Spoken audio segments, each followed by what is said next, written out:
చేద్దాం అంట. చెప్పు, జీతం పడితే మారుతా, జీతమే పడలే, జీతం పడ్డాక మారుతా అని చెప్పు కదా లింగరావు. భూపాలపల్లి ఉండు, మంచిగా ఎంజాయ్ చేద్దాం. సార్ నన్ను అటే మార్చుతున్నారు.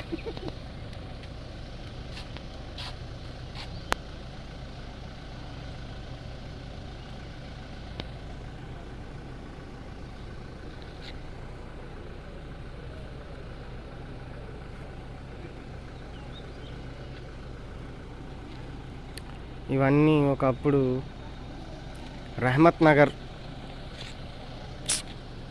నిజంగా ఘోరం. సేమ్ దంతేవాడ కలెక్టరేట్ ఉన్నట్టే ఉన్నది ఆఫీస్. ఇంకా కన్స్ట్రక్షన్ జరుగుతుంది కదా, ఇంకా ఇటు ప్యారెడ్ గ్రౌండ్ కట్టాలి కదా, గ్రౌండ్ లేనట్టుంది. గ్రౌండ్ ఎక్కడ ఇంత తక్కువ ప్లేస్లో వీళ్ళకి సరిపోతుందా?